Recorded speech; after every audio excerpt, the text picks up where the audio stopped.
300 meters. That's the distance at which a P-51 Mustang can put 6 50 caliber machine guns on the same point in the sky at the same time. 300 meters. For an F-16, that's almost a collision. The hypothetical starts here, not with philosophy, not with a well-behaved alternate timeline.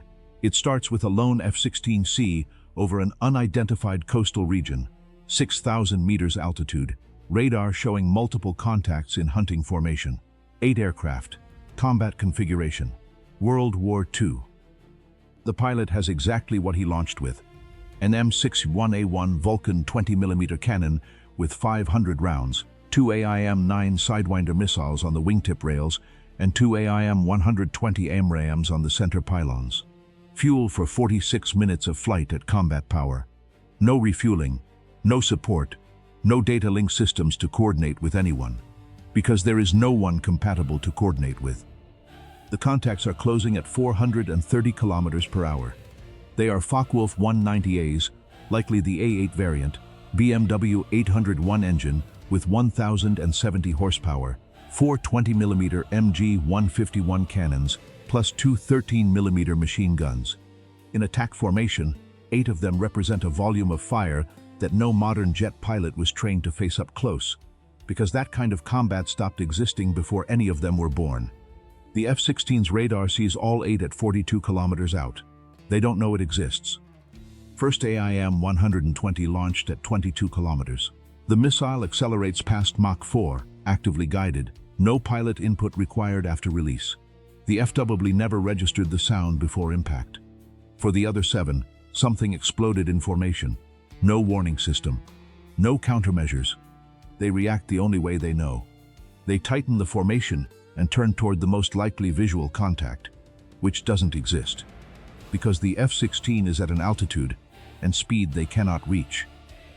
Second AIM-120 launched. Another aircraft goes down. 6 remaining.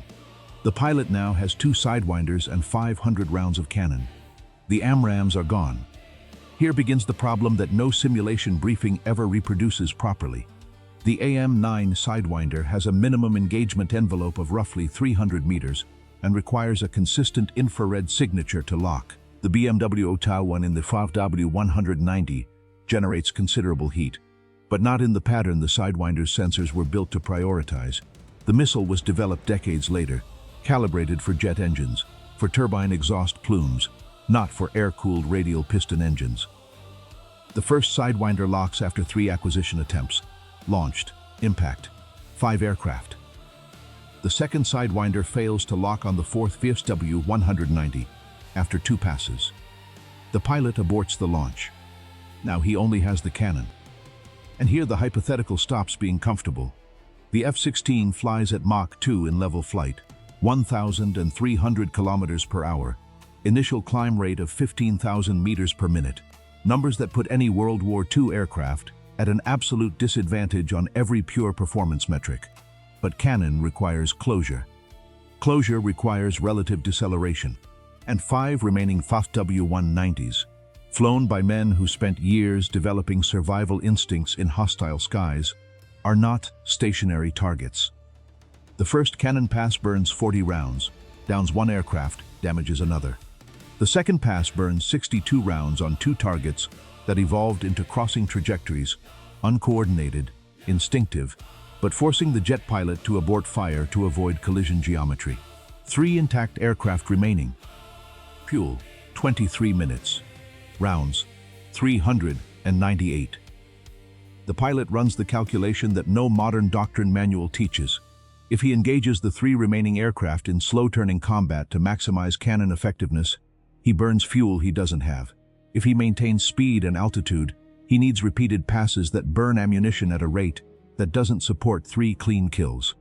The decision isn't heroic. It's arithmetic.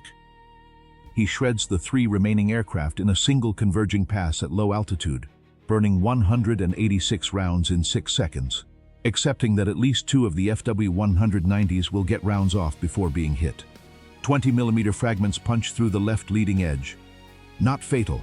Enough for the pilot to understand he took fire from a World War II aircraft, something no modern operational report has ever recorded. 8 aircraft. 8 kills, 41 minutes of flight. What changed? Nothing anyone will publish.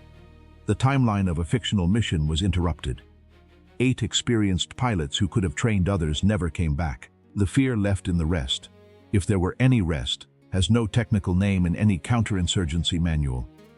The F-16 landed with a hole in the leading edge and fuel for 6 more minutes of flight. The damage report said unidentified fragment. Nobody corrected it.